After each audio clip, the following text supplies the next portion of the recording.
আর দুনিয়াবি আসবাবের উপর ভিত্তি করে ক্ষমতা দখল করবেন, আল্লাহ সুবহানাহু ওয়া তাআলার দ্বীনের সাথে কম্প্রোমাইজ করে ওই আসবাব দিয়ে আল্লাহ আপনাকে অপমান করবে, ওই আসবাব দিয়ে আল্লাহ আপনার পতন ঘটাবে, ওই আসবাব দিয়ে আল্লাহ সুবহানাহু ওয়া তাআলা আপনাকে ছোট করবে।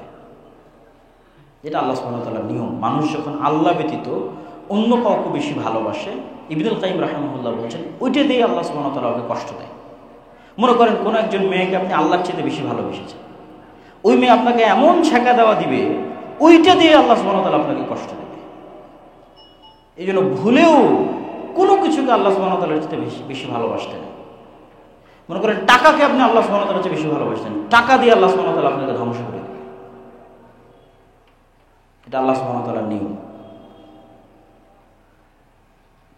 তো ফেরেশতাদের সাথে বন্ধুত্ব, আল্লাহ সুবহানাহু ওয়া তাআলার গায়বের উপর বিশ্বাস, শয়তানের সাথে শত্রুতা, এটাই আদম আলাইহিস সালাতু ওয়াস সালাম আমাদের আদি পিতা সাথে ঘটেছে, ওটাই আমাদের রাস্তা।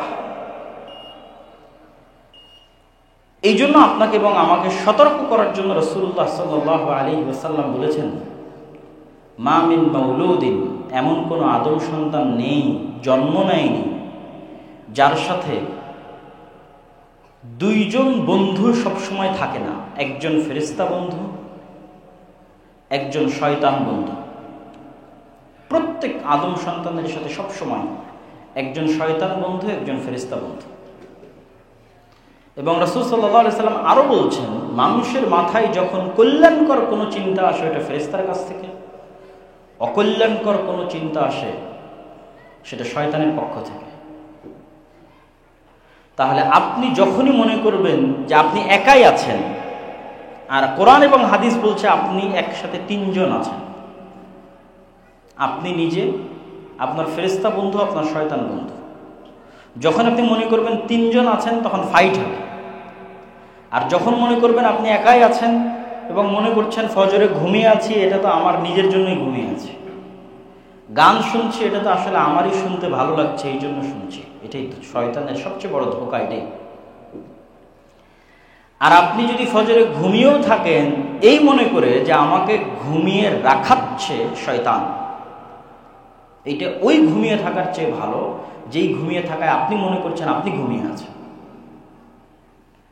দুইজন ব্যক্তি ফজরে ঘুমিয়ে আছে, একজন জানে যে আমাকে ঘুমিয়ে রাখতেছে কে বলেন তো? শয়তান। এই ব্যক্তি ভালো ওই ব্যক্তির চেয়ে যে মনে করতেছে যে আমি তো নিজেই ঘুমাচ্ছি। ও আসলে খেলার নিয়ম জানে না। খেলার নিয়ম না জানলে আপনি খেলবেন কিভাবে? মানে ফুটবল খেলতে গেলে তো আপনাকে খেলার নিয়ম জানতে হবে, কোন দিক দিয়ে মারলে গোল হবে, ফাউল যেন না হয়, ঠিক আছে, প্লান্টিক কি, কিভাবে আউট হয়, নিয়ম না জানলে তো আপনি খেলতে পারবেন না। ক্রিকেট খেলতে গেলে কোন দাগ পার হলে 4 হবে, কিভাবে পার হলে ছক্কা হবে, বা গ্রামের যত ধরনের খেলা আছে কিতকিত করে যেটাই হোক, প্রত্যেকটা নিয়ম আছে। ওই নিয়মটা জানলে আপনি খেলতে পারবেন। আপনি তো নিয়মই জানেন না যে এই যে পৃথিবীতে যে আপনি প্রেরিত হয়েছেন, এখানে আপনার সাথে কি গেমটা চলতেছে এটাই তো আপনি জানেন না। আর যদি ন্যূনতম এই জ্ঞানটুকু আপনার কাছে থাকে যে না আমি একা না, একসাথে তিনজন, আমার সাথে একজন শয়তান আছে, একজন ফেরেশতা আছে, তাহলে অন্তত আপনি খেলার নিয়মটা শিখেছেন। ভালো খেলতে পারবেন কি পারবেন না সেটা পরে নির্ভর করছে, নিয়ম তো অন্তত জানেন যে আমার অন্তরে প্রত্যেক যে খারাপ কাজের কথা উদিত হচ্ছে এটা আমার শত্রু শয়তান দিচ্ছে। এখন আমি শয়তানের কথা শুনবো না সেটা আমার ডিসিশন, কিন্তু এটা আমার ডিসিশন নয়, এটা শয়তান আমাকে করতে বলতেছে। আর প্রত্যেক যে কল্যাণকর কাজের কথা আমার মনে উদিত হচ্ছে এটা আমার বন্ধু ফেরেশতা ইলহাম হিসেবে আমাকে দিচ্ছে। আমি নিব কি নিব না, গ্রহণ করব কি করব না, সেটা আমার সিদ্ধান্ত। এবং এগুলো বানিয়ে বলতেছি না, রাসূল সাল্লাল্লাহু আলাইহি ওয়াসাল্লামের হাদিসে স্পষ্ট আছে। আমি হয়তো একটু সাজিয়ে গুছিয়ে বলতেছি যে মানুষ যখন সকালে ঘুমিয়ে থাকে তখন শয়তান এসে বলে নাম নাম, ঘুমাও, 3টে গিট দেয় রাসূল সাল্লাল্লাহু আলাইহি ওয়াসাল্লাম বলছে। তাহলে ওটা আপনার ইচ্ছা নয়, এটা শয়তান আপনাকে বলতেছে। এবং আপনি যদি ইন প্র্যাকটিক্যাল লাইফ শয়তানের অস্তিত্ব এবং ফেরেশতার অস্তিত্ব পরীক্ষা করে দেখতে চান, যে আমি বাস্তব জীবনে আজকে আব্দুল্লাহ বিন আব্দুর রাজ্জাকের বক্তব্য পরীক্ষা করতে চাই যে হ্যাঁ শয়তান আছে আর হ্যাঁ ফেরেশতা আছে, তাহলে অসংখ্য পরীক্ষা আছে। 2টা পরীক্ষা আজকে আপনাদের দিয়ে যাই। আর যখন এই রাস্তায় চলা শুরু করবেন তখন অটোমেটিক আপনি আরো ভালো জ্ঞান অর্জন করবেন, আরো ভালো শিখতে থাকবেন। প্রথম পরীক্ষা শয়তান আছে, তার অস্তিত্ব। আপনি খুব ভালো প্রস্তুতি নিয়ে উজু করে, গোসল করে, নতুন জামা কাপড় গায়ে দিয়ে, নিরিবিলি ঘরে দরজা জানলা লাগিয়ে, যেখানে কোনো ডিস্টার্ব নাই, এরকম জায়গায় 2 রাকাত সালাত আদায়ের প্রস্তুতি নেবেন। যেই 2 রাকাত সালাত আদায়ে দুনিয়ার কোনো কথা আপনার মাথায় আসবে না, শুধু আল্লাহর কথাই স্মরণে থাকবে।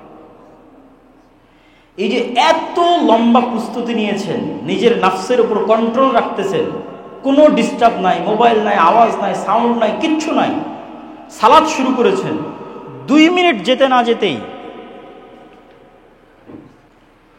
2 মিনিট যেতে না যেতেই আপনি দেখবেন যে আপনার মন আল্লাহ সুবহানাহু ওয়া তাআলার স্মরণ ব্যতীত কোনো দুনিয়াবি স্মরণে লেগে গেছে, অথচ আপনি বুঝতেই পারেননি, আপনার অজান্তে। মানে যদি আপনার জানতে হতো তাহলে আমি বুঝতাম যে না, শয়তান নাই। কিন্তু আপনার মন আপনার অজান্তে, আপনি তো সজাগ আছেন, সচেতন আছেন, যেন আমি পুরো সালাত আল্লাহকে স্মরণে রাখতে পারি, দুনিয়ার কোনো কথা যেন না আসে। সজাগ, সচেতন, কনসাস, কনসেন্ট্রেশন থাকার পরেও মন অন্যদিকে চলে গেছে। তাহলে মনকে কে নিয়ে গেল অন্যদিকে? বলেন, কে নিয়ে গেল? শয়তান। আর কি প্রমাণ নেবেন শয়তানের অস্তিত্বের? কাল্ব, মানুষের কাল্ব হচ্ছে পৃথিবীর এত উন্নত লেভেলের প্রযুক্তি যে এটা কালেব, সদা সর্বদা পরিবর্তনশীল। মানুষের চিন্তা, চেতনা, আত্মপরিচয় সব কাল্ব থেকে নির্ধারিত হয়। পৃথিবী যত উন্নতই হোক, ডাটা ট্রান্সফার করতে পারে, মরে যাওয়া মানুষের ব্রেনের সব হাদিস বের করে নিয়ে চলে আসতে পারে, ইমাম বুখারীর ব্রেন কপি হয়ে যেতে পারে। কিন্তু ইমাম বুখারীর যে আত্মপরিচয়, আইনস্টাইন, নিউটনের ব্রেন কপি হয়ে যেতে পারে, কিন্তু ওদের আত্মপরিচয় ফেরত আসবে না। এই আত্মপরিচয়টা কাল্বের উপর নির্ভর করে, যেখানে রূহ আল্লাহ সুবহানাহু ওয়া তাআলা দিয়েছে, যেটা দেখা যায় না, যেটা ধরার মতো কোনো প্রযুক্তি পৃথিবীতে নাই। এটা অনেক উপর লেভেলের প্রযুক্তি, যেখানে সরাসরি শয়তান কানেক্ট হতে পারে, যেখানে সরাসরি ফেরেশতা কানেক্ট হতে পারে। মানে পৃথিবীর সৃষ্টিজীবের বাইরেও আলাদা জগতের সৃষ্টিজীব যেই হৃদয়ের সাথে কানেক্ট হতে পারে। এটা ওই লেভেলের মেশিন, ওই লেভেলের যন্ত্র, ওই লেভেলের টেকনোলজি, প্রযুক্তি, যেখানে পৃথিবীর জগতের বাইরের প্রাণীরাও যুক্ত হয়, ফেরেশতা যুক্ত হয়, শয়তান যুক্ত হয়, যার প্রমাণ পৃথিবীতে আছে। এবং ফেরেশতার এবার অস্তিত্বের প্রমাণ নেন। কোনোদিন যদি পরীক্ষা থাকে, তাহলে পরীক্ষা ধরার জন্য ঘুম থেকে উঠতে হবে রাইট টাইমে, এটার জন্য যেরকম শক্ত নিয়ত থাকে। কখনো যদি ট্রেন থাকে, বিমান থাকে, তাহলে ট্রেন বিমান ধরতে হবে, এটার জন্য ঘুম থেকে সঠিক সময় জাগতে হবে, এটার জন্য যেমন শক্ত নিয়ত থাকে, এই রকম শক্ত নিয়ত একদিন করবেন ফজরের সালাতের জন্য। ওই লেভেলের নিয়ত আপনার কালবে তৈরি হবে ফজরের সালাতের জন্য। এবার আপনাকে আমি দেখাবো যে এই পৃথিবীতে ফেরেশতা আছে। আপনার কোনো অ্যালার্ম লাগবে না, কোনো বাপ মাকে বলা লাগবে না যে আমাকে ঘুম থেকে তুলে দিও, ঠিক আছে? কোনো মোবাইলে অ্যালার্ম দেওয়া লাগবে না, কেউ এসে ডেকে দিবে, গেটে বাড়ি দিবে, কিচ্ছু লাগবে না। কেননা পৃথিবীতে তো ফেরেশতারা আছে আপনাকে সহযোগিতা করার জন্য, হাজার কাজ করে দেওয়ার জন্য ফেরেশতা আছে পৃথিবীতে। তো আপনাকে রাইট টাইমে ফজরে উঠিয়ে দেওয়ার দায়িত্ব ফেরেশতা পালন করবে। আপনি পরীক্ষা করে দেখেন যে আপনাকে উঠিয়ে দেয় কিনা ফজরে। যে কোনো প্রকার সিচুয়েশন তৈরি করে, কোনো প্রকার মোবাইলের অ্যালার্ম ছাড়া, মানুষের ডাকা ছাড়া, কিচ্ছু ছাড়া আপনাকে ফজরে উঠিয়ে দিবে। সেই সিচুয়েশন ফেরেশতাই তৈরি করবে, আল্লাহ সুবহানাহু ওয়া তাআলার আদেশে তৈরি করবে। কিন্তু আমাদের অবস্থা কি? আমরা হচ্ছে এমনভাবে শয়তানের সাথে কানেক্টেড, কেন আমাদের পরকালের উপর বিশ্বাস নেই। আমরা তো চিন্তা করছি মারা যাব, কিয়ামত হবে, এটা তো কখনো চিন্তা করিনি। মারা গেছি, কিয়ামত হয়ে গেছে, এখন জান্নাত বা জাহান্নামে আছি, তাহলে কি করা উচিত? ওই লেভেলের তো ইয়াকিন নাই, ফেরেশতাদের উপর ইয়াকিন নাই। তখন আমাদের পুরো লাইফটা হয়ে গেছে শয়তান কেন্দ্রিক। আমাদের বাড়িতে, আশেপাশে, সকল ক্ষেত্রে শয়তানের অ্যাক্সেস। যেমন আমরা মোবাইলের ওয়াইফাইয়ের অ্যাক্সেস দিই, ঠিক আছে? তারপরে বিদ্যুৎ চোরাই লাইন সরবরাহ করি, অ্যাক্সেস দেই আর একজনকে। ওয়াইফাইটা বেশি কানেক্টিং এই জন্য যে ওটা তার ছাড়াই অ্যাক্সেস পাওয়া যায়, চোখে দেখা যায় না এরকম অ্যাক্সেস। তো এই অ্যাক্সেসও চোখে দেখা যায় না। আমাদের বাড়ির আশেপাশে সব জায়গায়, আমাদের জীবনের সর্বত্র আমরা শয়তানকে অ্যাক্সেস দিয়ে রেখেছি। শয়তান যা যা ভালোবাসে আমরা তাই করি। শয়তান অপবিত্রতা ভালোবাসে, আমরা অপবিত্রই থাকি।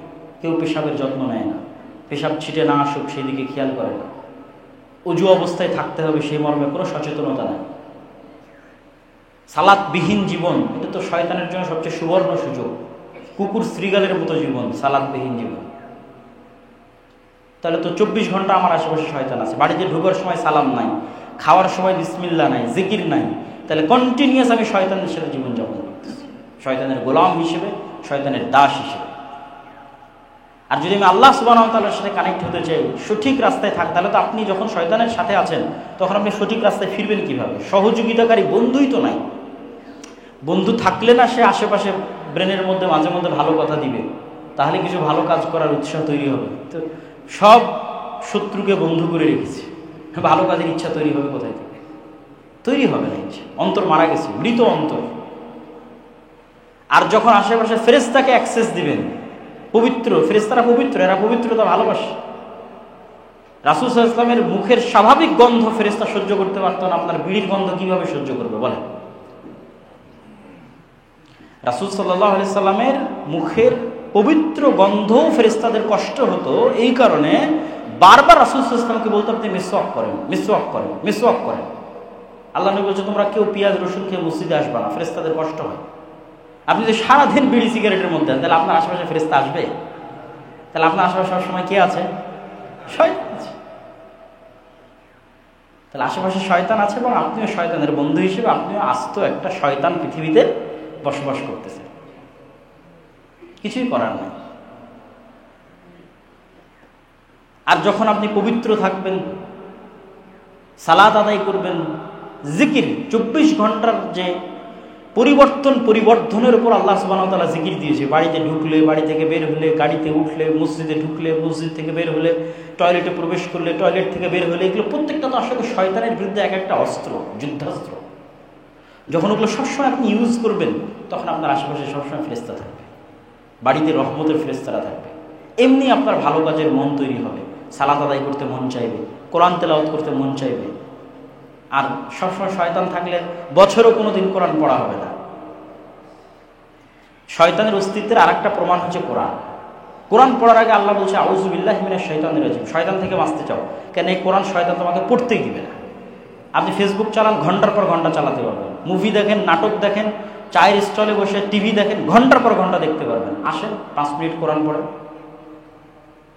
ধৈর্য ধরে রাখতে পারবেন না, কেন শয়তান কন্টিনিউয়াস আপনার উপর, শয়তানের প্রভাব এবং কন্ট্রোল সর্বোচ্চ পর্যায়ে আছে।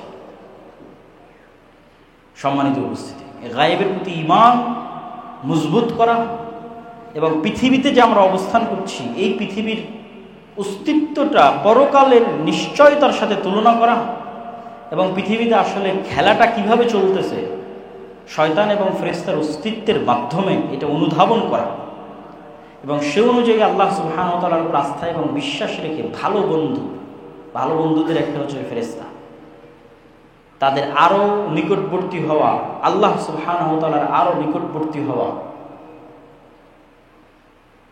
এই রাস্তাগুলো অবলম্বনের মাধ্যমে ঈমান বিল গায়েবকে ইয়াকিনের স্তরে নিয়ে গেলে আপনার মধ্যে যেই শক্তি, যেই সামর্থ্য, যেই নেতৃত্ব, যেই প্রভাব তৈরি হবে, এটা শুধু বাংলাদেশ বিজয় করে ক্ষান্ত হবে না, বরং সমগ্র পৃথিবী বিজয় করতে পারবে। আল্লাহ সুবহানাহু ওয়া তাআলা আমাদেরকে সেই তৌফিক এবং সেই সুযোগ দান করুক, আল্লাহুম্মা আমিন। এবং আমাদের সবার অন্তরে নূর, আল্লাহুম্মা জাআল ফি কলবি নূরা, রাসূল সাল্লাল্লাহু আলাইহি ওয়াসাল্লাম দোয়া করতেন। ফেরেশতারা হচ্ছে নূরের তৈরি এবং আল্লাহ রাসূল সাল্লাল্লাহু আলাইহি ওয়াসাল্লাম দোয়া করতেন যে আল্লাহ আমার অন্তরে নূর দেন, আমার কানে নূর দেন, আমার চোখে নূর দেন, উপরে দেন, নিচে দেন, ডানে দেন, বামে দেন, সর্বত্র নূর তৈরি করে দেন। সৎ আমল নূর তৈরি করে এবং কিয়ামতের মাঠে এবং কবরে এই নূরগুলো আপনি দেখতে পাবেন, যে নূর আপনি দুনিয়াতে সংগ্রহ করেছেন সৎ আমলের মাধ্যমে, জিকিরের মাধ্যমে। আল্লাহ সুবহানাহু ওয়া তাআলা আমাদের অন্তরে সেই নূর তৈরি করার তৌফিক দান করুন, আল্লাহুম্মা আমিন।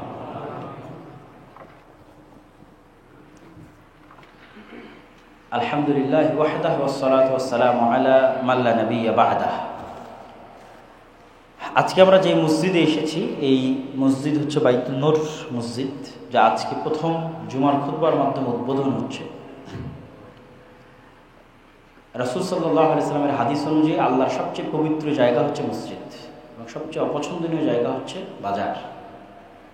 কেন? বাজারে দুনিয়াবি চাহিদা বেশি, মসজিদে দুনিয়াবি চাহিদা কম। মসজিদ পরকালের বেশি নিকটবর্তী আর বাজার দুনিয়ার বেশি নিকটবর্তী।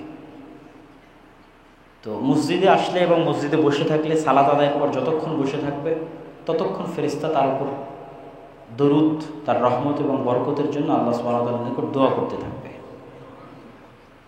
এবং মসজিদ ভিত্তিক সমাজ গড়ে তোলাই হচ্ছে মুসলমানদের কাজ। মসজিদের সাথে যে অন্তর যুক্ত থাকবে, এই যুক্ত থাকা অন্তর বিশিষ্ট মানুষকে তৈরি করাই তো মুসলমানদের কাজ। মসজিদ আবাদ করা, মসজিদকে ধরে রাখা এবং মসজিদ ভিত্তিক সমাজ তৈরি করা, এটাই সংগঠন।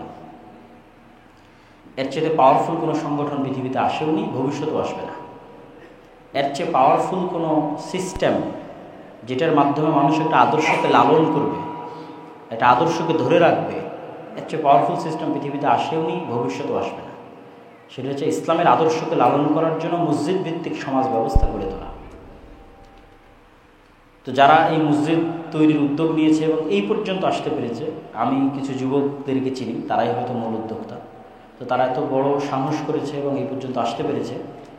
আমি অত্র এলাকাবাসীকে উদাত্ত আহ্বান জানাবো যে আপনারা আপনাদের সর্বোচ্চটা এই মসজিদের কাজে এবং আল্লাহ সুবহানাহু ওয়া তাআলার সন্তুষ্টির জন্য সহযোগিতা করার চেষ্টা করবেন। আল্লাহুম্মা আমিন। কিয়ামতের মাঠেও টাকা কাজে আসবে, যেমন দুনিয়াতে টাকা কাজে আসে।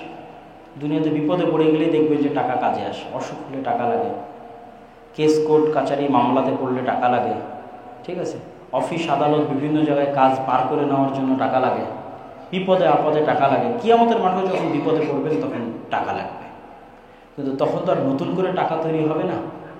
এখন পাঠিয়ে রাখলে সেটা তখন কাজে লাগবে। যেমন আপনি দুনিয়ার মেয়ের বিবাহের জন্য মুখ টুমুক বিপদ আপদে সেই জন্য ব্যাংকে জমা রাখতেছেন না, যে পরকালীন বিপদ আপদ তো আছে, সেই ব্যাংকে কে জমা রাখবে?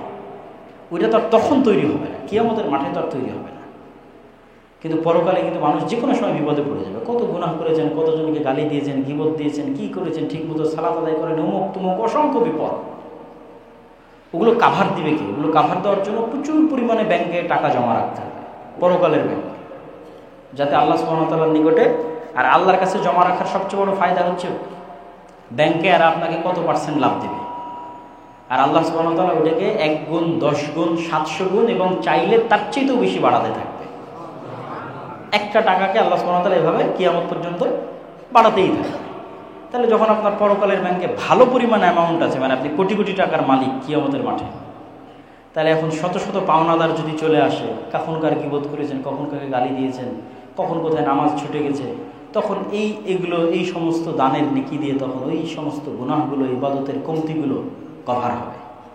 এবং যদি দান ভালো পরিমাণ থেকে থাকে, শেষ না হয়, তাহলে দানের নেকির বদৌলতে আপনি জান্নাতে চলে যাবেন। এই জন্য আল্লাহ বলেছে যে সালাত দিয়ে, হজ দিয়ে, এগুলো দিয়ে বাক্য ব্যবহার করা আছে, জান্নাত পাওয়া যায়।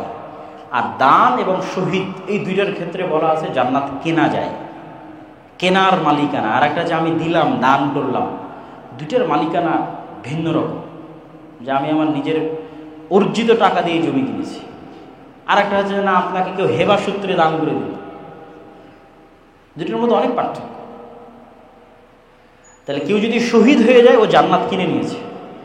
আর কেউ যদি ব্যাপক পরিমাণ আল্লাহ সুবহানাহু ওয়া তাআলার রাস্তায় দান করে, তো ও জান্নাত কিনে নিয়েছে। আল্লাহ সুবহানাহু ওয়া তাআলা তার কাছে জান্নাত বিক্রি করেছে। এই জন্য আল্লাহ মানুষকে আহ্বান করেছে যে তোমরা তো দুনিয়াতে ব্যবসা করছোই, আমার সাথেও ব্যবসা করো। হাল আদুল্লুকুম আলা তিজারাতিন তুনজিকুম মিন আযাবিন নার। দুনিয়ার ব্যবসা তো আমরা ভালো বুঝি, আল্লাহ ব্যবসা করার জন্য প্রস্তুত আছে। আল্লাহ বিক্রি করবেন জান্নাতের জায়গা, আর আপনি কিনবেন জান্নাতের জায়গা। আল্লাহ সুবহানাহু ওয়া তাআলার সাথে ব্যবসা হবে এবং এটি অতি লাভজনক ব্যবসা। এই ব্যবসায় কোনো লস নাই, পৃথিবীর ব্যবসায় লস হতে পারে, আল্লাহ নিজে এটাকে ব্যবসা হিসেবে তুলে ধরেছে। এবং ক্রয় বিক্রয় শব্দ ব্যবহার করা আছে। আমি বানিয়ে ক্রয় বিক্রয় বলছি তা না, আল্লাহ নিজে বলেছেন ক্রয় বিক্রয়, আমি বিক্রি করব, তোমরা কিনবা। এই মসজিদের কাছে সহযোগিতা স্বরূপ দান করবেন, এটি উদাত্ত আহ্বান। আর যেহেতু এই সমস্ত অঞ্চলে আমাদের আশা খুব কম হয়, তো আমাদের সাথে স্থায়ী যোগাযোগের মাধ্যমই হচ্ছে মাসিক আল ইতিসাম। আমি নিজে মাসিক আল ইতিসামে নিয়মিত সম্পাদকীয় লিখি, প্রতি মাসে 2টা প্রবন্ধ যায় নিয়মিত, তা আমারই লেখা থাকে 3টে নিয়মিত। এবং সম্পাদকীয়গুলোতে সমসাময়িক বিভিন্ন ইস্যু, যেমন এই মাসেরটাতে আছে জাতিসংঘের মানবাধিকার কমিশন নিয়ে, সামনের মাসে আসতেছে বাংলাদেশে বর্তমান সরকারের আমলে এনজিওদের যে বাংলাদেশের পুরো অর্থনীতিকে গ্রাস করা এবং পুরো শিক্ষা ব্যবস্থাকে গ্রাস করার যে চক্রান্ত, যেটা প্রাথমিক বিদ্যালয়ে গানের শিক্ষক নিয়োগের মাধ্যমে এই সরকার প্রমাণ করতে যাচ্ছে, যেটার আমরা সর্বোচ্চ প্রতিবাদ জানাচ্ছি। এবং আমরা এটিও বলতে চাচ্ছি যে যদি এটি প্রতিবাদের মাধ্যমে বন্ধ করা সম্ভব না হয়, তাহলে প্রাথমিক স্কুলে সন্তান পাঠানো হারাম হিসেবে গণ্য হবে।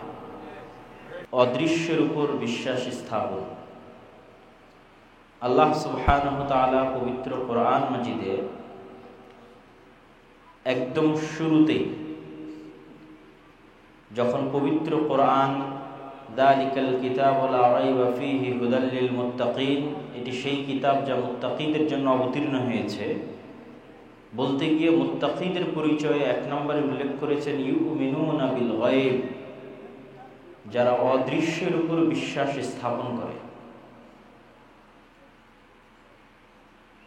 আমার সংক্ষিপ্ত বিশ্লেষণে মনে হয়েছে অধিকাংশ মুসলমান শুধু মুখে ঈমান আনার কথা বলে, কিন্তু প্রকৃত অর্থে কেউই অদৃশ্যের উপর ইয়াকিন, অদৃশ্যের যে 6টি বিষয়ের উপর ঈমান রাখার কথা বলা হয়েছে, ইয়াকিনের কথা বলা হয়েছে, সেই ইয়াকিন অধিকাংশ মুসলমানের নাই। ইয়াকিন এমন এক স্তর যা বাস্তবে চোখে দেখার যে বিশ্বাস, সেটিকে বলা হয় ইয়াকিনের স্তর। যেমন আপনি জানেন যে আগুন জ্বালিয়ে দেয়, এটিও ইয়াকিনের স্তর নয়। যখন আপনার নিজের হাত আগুনে পুড়ে যাবে এবং আপনি বুঝবেন যে আগুনে পুড়লে কেমন লাগে, তখন যে এই বিষয়ের উপর আপনার বিশ্বাসটা অর্জন হবে যে আসলে আগুন পুড়িয়ে দেয়, এই কথাটার উপর তখনকার বিশ্বাসটা হচ্ছে ইয়াকিন।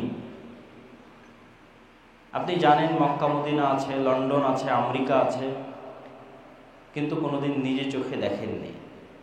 বিশেষ করে যখন অডিও ভিডিও ছিল না, তখনকার যুগের কথা যদি বলি, তো আপনার বিশ্বাস ইয়াকিনের স্তরে পৌঁছে যাবে যখন আপনি নিজে চোখে যাবেন এবং দেখবেন, তখন যে বিশ্বাস সেটি ইয়াকিন। তো অদৃশ্যের বিষয়গুলোর প্রতি আল্লাহ সুবহানাহু ওয়া তাআলা এমন বিশ্বাসের কথা বলছেন, যেমন বিশ্বাস যেন মানুষ দেখে ফেলেছে অথবা হয়ে গেছে। হয়ে যাওয়া ঘটনার উপর, চোখের সামনে ঘটা ঘটনার উপর মানুষের যেমন বিশ্বাস থাকে, এই জন্য আল্লাহ সুবহানাহু ওয়া তাআলা পবিত্র কোরআন মাজিদে কিয়ামতের কথা বলতে গিয়ে সবসময় অতীতবাচক, পাস্ট টেন্স, যে কিয়ামত সংঘটিত হয়ে গেছে, এই ধরনের বাক্য এবং শব্দ ব্যবহার করেছে। মৃত্যু হয়ে গেছে, কেননা ভবিষ্যতের একটা ঘটনার বিষয়ে সন্দেহ থাকে। যে যেমন গত 16 বছর যে সরকার ছিল, মানুষ বলতো হ্যাঁ পড়তে পারে, এই পড়বে, এই বিদায় নিবে, কিন্তু এটা সন্দেহযুক্ত।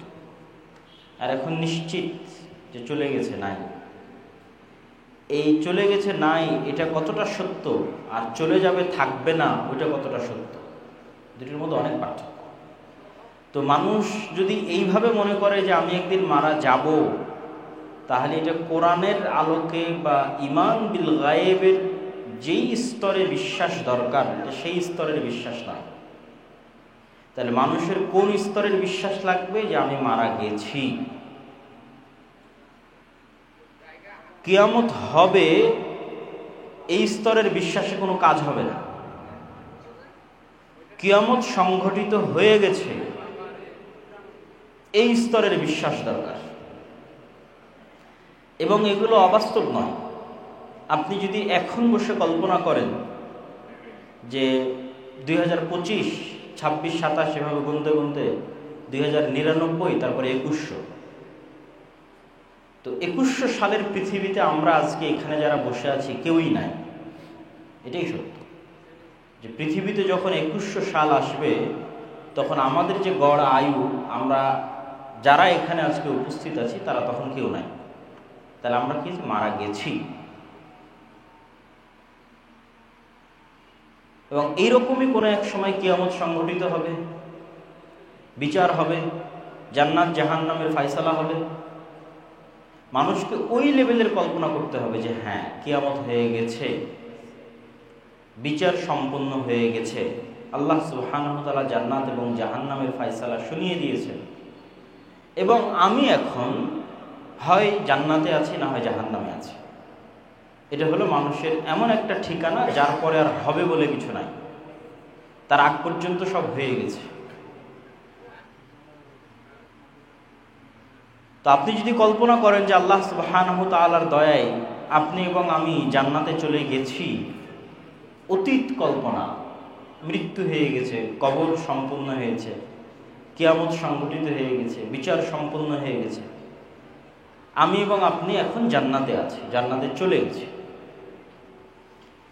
তারপরেও জান্নাতের যে স্তরভেদ, জান্নাতের যে ফ্যাসিলিটি, যে সুযোগ সুবিধা, দুনিয়ার সুযোগ সুবিধার সাথে জান্নাতের সুযোগ সুবিধার আসমান এবং জমিন পার্থক্য। যেমন দুনিয়াতে একটা মসজিদে আমরা গেলাম যেখানে এসি আছে, এই মসজিদে আসলাম এখানে এসি নাই, এটা দুনিয়ার সুযোগ সুবিধার পার্থক্য। দুনিয়াতেই আর একটা মসজিদে যাব যেখানে ফ্যানও নাই, বিদ্যুৎও নাই, কারেন্টও নাই। দুনিয়ারই একটা মসজিদে যাব যেখানে হয়তো টাইলস আছে, এমন টাইলস যা রোদেও ঠান্ডা থাকে। এগুলো দুনিয়াবি সুযোগ সুবিধাগত পার্থক্য।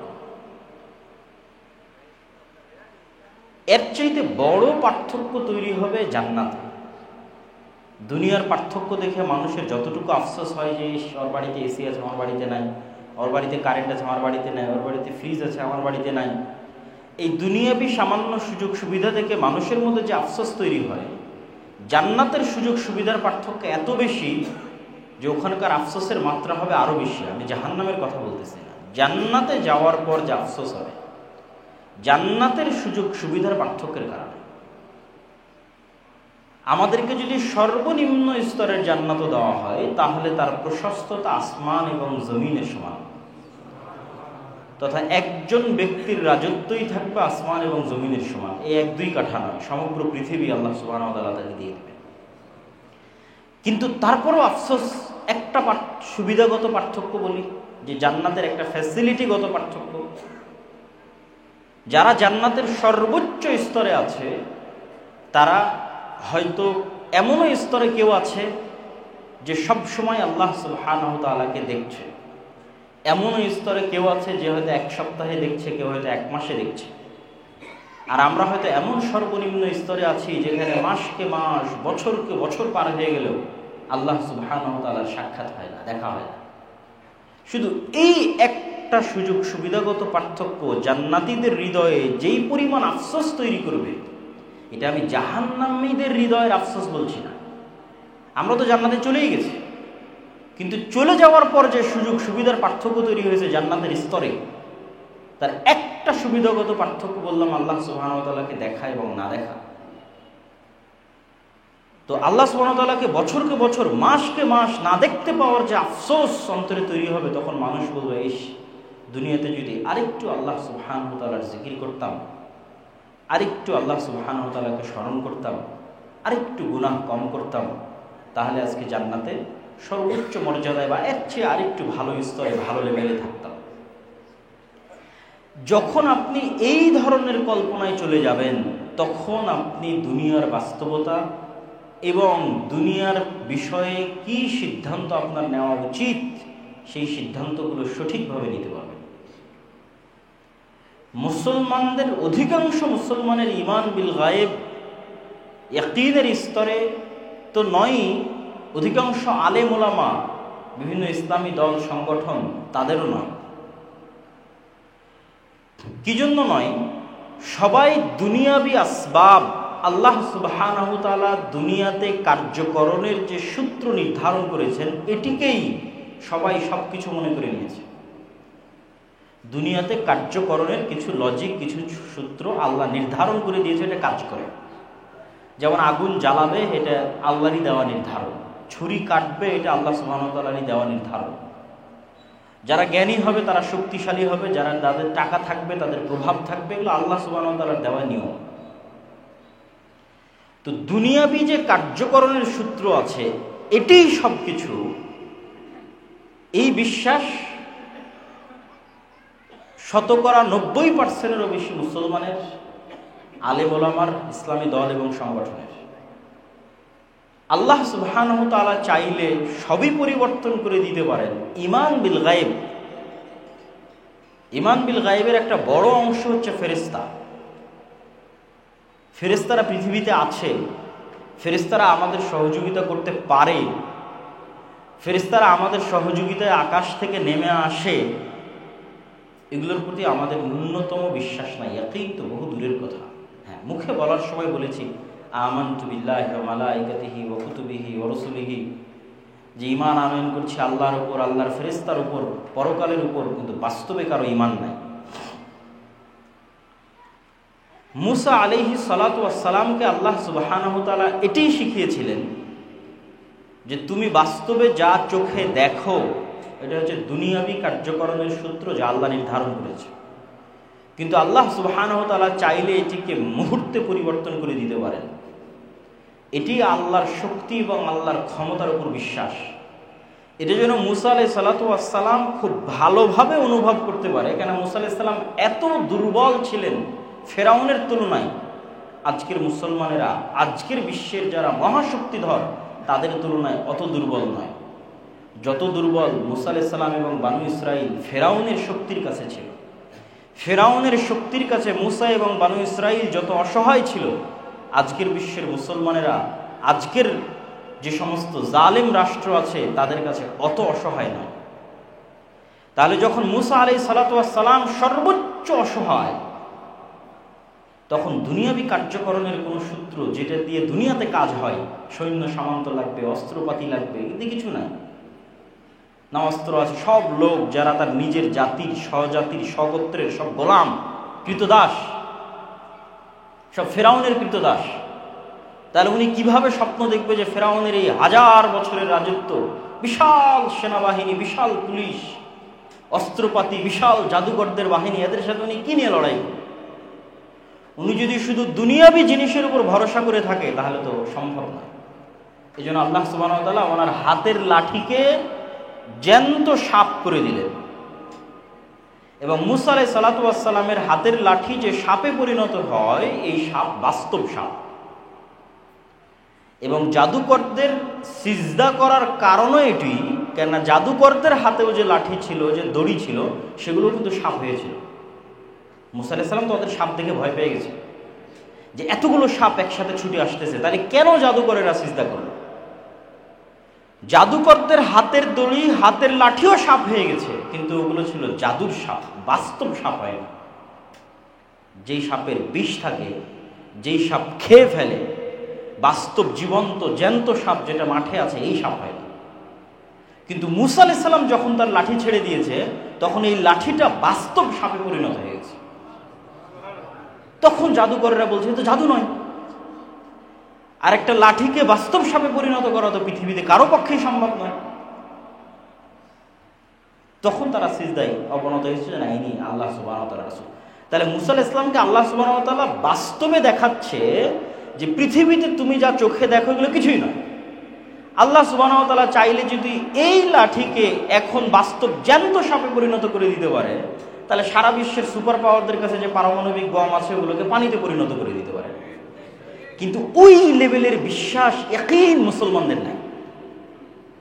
যেই লেভেলের ইয়াকিন এবং বিশ্বাস আল্লাহ মুসা আলাইহিস সালামের মধ্যে তৈরি করেছে, যে তুমি দুনিয়াবি আসবাবের উপর ভরসা করিও না, তুমি শিখো যে আল্লাহ সুবহানাহু ওয়া তাআলা তোমার সাহায্যে, তোমার সহযোগিতায় যা ইচ্ছা তাই করতে পারে। মুসা আলাইহিস সালাম তো আর জানতেন না যে আল্লাহ সমুদ্রের মধ্যে রাস্তাও তৈরি করে দিতে পারে, এটা জানতেন না। কিন্তু এই বিশ্বাস উনি অর্জন করেছিলেন যে আল্লাহ যা ইচ্ছা তাই করতে পারে, আমাকে ঈমান বিল গায়ব রাখতে হবে, আল্লাহর ক্ষমতা, আল্লাহর শক্তির উপর বিশ্বাস রাখতে হবে। তো উনি ওই বিশ্বাস অর্জন আল্লাহ প্র্যাকটিক্যালি তাকে করিয়েছে। যখন তিনি ওই লেভেলের বিশ্বাস প্র্যাকটিক্যাল অর্জন করেছেন, তখন ফেরাউনের এই শক্তি, সামর্থ্য, এই সেনাবাহিনী তার কাছে কিছুই মনে হয়। উনি তখন বিন্দুমাত্র টলেননি। তখন তার আল্লাহ ভরসার প্রতিদান হিসেবে আল্লাহ সুবহানাহু ওয়া তাআলা সমুদ্রের মধ্যে রাস্তাও তৈরি করে দিয়েছে। আল্লাহ সুবহানাহু ওয়া তাআলা মরুভূমির মধ্যে থেকে ঝর্ণা বের করে দিয়েছে। আল্লাহ সুবহানাহু ওয়া তাআলা আকাশ থেকে, জান্নাত থেকে খাদ্যদ্রব্য পাঠিয়েছেন, মান্না এবং সালওয়া। কিন্তু আজকের মুসলমানদের ওই ঈমান বিল গায়ব নাই, যে আমি আমার আদর্শ এবং নীতির উপর অটল থাকবো, আল্লাহর সহযোগিতা আসবে, এই বিশ্বাস নাই। আরে না, আমাকে এটা অর্জন করতে হলে তো এটা ছাড় দিতে হবে, আমাকে এটা অর্জন করতে হলে এটা বাদ দিতে হবে। আমি যদি এভাবে, দুনিয়া এখন এইভাবে চলে না, দুনিয়াতে আপনাকে টিকে থাকতে হলে এভাবেই থাকতে হবে। ফলত শরীয়তের মধ্যে, ইমানের মধ্যে, আমলের মধ্যে হাজারো এবং শত রকমের বিকৃতি নিয়ে মানুষকে সন্তুষ্ট করার প্রবণতা, বড় বড় পরাশক্তিদেরকে সন্তুষ্ট করার প্রবণতা, যে তারা সন্তুষ্ট, এখন আর এইভাবে চলবে না। কিন্তু আল্লাহ সুবহানাহু ওয়া তাআলা সন্তুষ্ট হলে আল্লাহ সুবহানাহু ওয়া তাআলা যে ফেরেশতা অবতীর্ণ করতে পারেন এই বিশ্বাসী। অথচ রাসূলুল্লাহ সাল্লাল্লাহু আলাইহি ওয়াসাল্লামের সহযোগিতায় আল্লাহ সুবহানাহু ওয়া তাআলা বহুবার ফেরেশতা অবতীর্ণ করেছে। এবং মানুষ আজকে যেই বন্ধু বান্ধবের সাথে পরিচিত, যে আত্মীয় স্বজনের সাথে পরিচিত, আল্লাহ যখন নিজে মানুষকে তৈরি করেছেন, তখন আদম আলাইহিস সালাতু ওয়াস সালাম না তার কোনো ছেলের সাথে পরিচিত হয়েছেন, না তার কোনো স্ত্রীর সাথে পরিচিত হয়েছেন, না কোনো মানুষ বন্ধু বান্ধবের সাথে পরিচিত হয়েছেন, না কোনো মানুষ শত্রুর সাথে পরিচিত হয়েছে। আদম আলাইহিস সালাতু ওয়াস সালামকে পৃথিবীতে আনার পরে মানুষ ছাড়া আর দুইটা জীবন্ত সৃষ্টি জীবের সাথে আল্লাহ পরিচয় করিয়েছেন, একটা ফেরেশতা, একটা শয়তান। তাহলে মানুষের প্রথম পরিচয়, প্রথম বন্ধুত্ব, প্রথম শত্রুতা মানুষের সাথে হয়। মানুষের প্রথম পরিচয়, প্রথম বন্ধুত্ব, প্রথম শত্রুতা হয়েছে ভিন্ন জগতের দুই সৃষ্টি জীবের সাথে, একটা শয়তান, একটা ফেরেশতা। কিন্তু আমাদের তো ওই লেভেলের বিশ্বাসই নাই যে হ্যাঁ, আমার কাঁধে বাস্তবে দুইজন ফেরেশতা আছে, অথবা এখন বাস্তবে এই মসজিদে ফেরেশতারা অবস্থান করতেছে, অথবা রাসূল সাল্লাল্লাহু আলাইহি ওয়াসাল্লাম বলেছেন জুমার দিন মসজিদের দরজায় ফেরেশতা বসে থাকে এবং যত মানুষ আসতে থাকে তাদের নাম লিখতে থাকে। যখন খতিব মেম্বারে দাঁড়িয়ে যায়, আজান হয়, তখন তারা খাতা বন্ধ করে দিয়ে তারাও মসজিদে খতিবের বক্তব্য শোনার জন্য বসে। এটা শুধু আমরা শুনেছি, কিন্তু বাস্তবে যে এটি ঘটতেছে এই লেভেলের বিশ্বাস নাই। কিন্তু ওই লেভেলের বিশ্বাস যারা স্বচক্ষে দেখেছে তাদের আছে। যেমন সাহাবীরা, তারা স্বচক্ষে দেখেছে। ফেরেশতাদের সংক্রান্ত যত ঘটনা রাসূলুল্লাহ সাল্লাল্লাহু আলাইহি ওয়াসাল্লামের জীবনে আছে, তার সবগুলোকে যদি এক জায়গায় করা যায় তো অসংখ্য ঘটনা হবে, যা আজকের এই বক্তব্যে বলে শেষ করতে পারবো না। এটা আমাদের বিস্তারিত একটা বই আসতেছে, এমনি দুই একটা ঘটনা ধরে। এরকম একদিন বৈঠকে এরকমই মানুষ, মদিনা তো অত বড় শহর নয়, আজও ছোট শহর, সেই দিন তো আরো ছোট ছিল। তো একজন অপরিচিত মানুষ আসলো, তো এত ছোট শহর, আর এটা তো আজকের সফর নয় যে আমি আব্দুল্লাহ ঢাকা থেকে সৈয়দপুর বিমানে আসলাম, ওইটা তো এই যুগের সফর নয়। তখন সফর মানে মরুভূমির ধুলাবালির মধ্যে সফর। তাহলে হয় এই মানুষ এই গ্রামের হলে আমি চিনব, আর যদি এই গ্রামের না হয় তাহলে তাকে মরুভূমি সফর করে আসতে হয়েছে, তার প্রভাব ওর গায়ে থাকবে। তো সফরেরও আলামত নাই, পরিষ্কার ধবধবে সুন্দর চকচকে। সরাসরি এসে আল্লাহ রাসূল সাল্লাল্লাহু আলাইহি ওয়াসাল্লামকে জিজ্ঞেস করছে ঈমান কি, ইসলাম কি, ইহসান কি। উত্তর দেওয়া শেষ, ফেরত চলে যাচ্ছে। আল্লাহ নবী বলছেন তোমরা কি জানো কে এসেছিল? বললেন আল্লাহ এবং আল্লাহ রাসূল ভালো জানেন। তো বলে জিবরাইল এসেছিল তোমাদেরকে দ্বীন শেখানোর জন্য। তাহলে এখানে সাহাবীরা বাস্তবে দেখতেছে যে জিবরাইলের অস্তিত্ব, যে পৃথিবীতে জিবরাইল এক্সিস্ট করে, আছে। ফেরেশতারা আমাদের আশেপাশে আছে, তারা মানুষের রূপ ধারণ করে আসতে পারে, সচক্ষে দেখতেছে।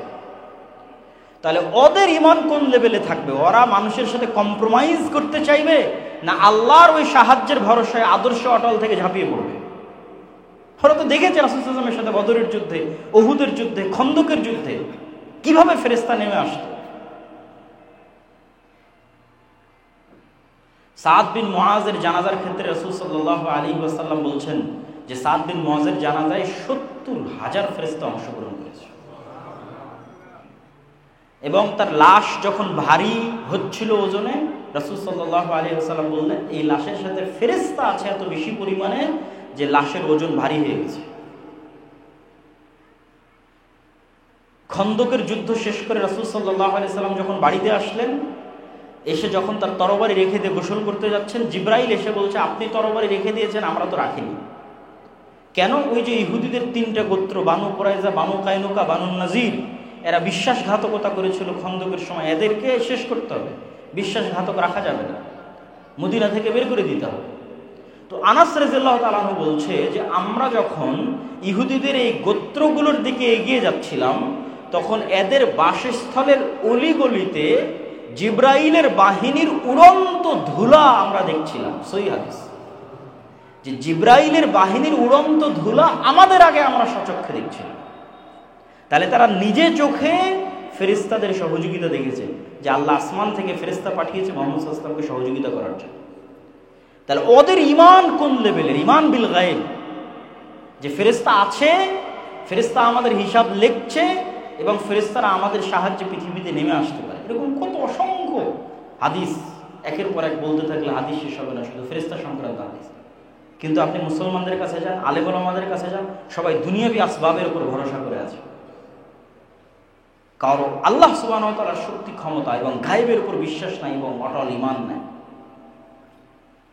এরকম 50টা মানুষও যদি তৈরি হয়, যাদের এরকম 50 জন মানুষও যদি তৈরি হয়, 100 জন মানুষও যদি তৈরি হয়, যাদের সাথে আল্লাহ সুবহানাহু ওয়া তাআলার সম্পর্ক এবং যোগাযোগ অত্যন্ত মজবুত, যারা তাদের জিহ্বাকে ব্যস্ত রাখে আল্লাহ সুবহানাহু ওয়া তাআলার স্মরণে, এবং যাদের সাথে ফেরেশতার বন্ধুত্ব অত্যন্ত মজবুত, যাদের সাথে শয়তানের শত্রুতা অত্যন্ত টপ লেভেলের, এরকম 50-100 জন মানুষ বাংলাদেশের ক্ষমতা না, সারা পৃথিবীর ক্ষমতা দখল করে নিতে পারে।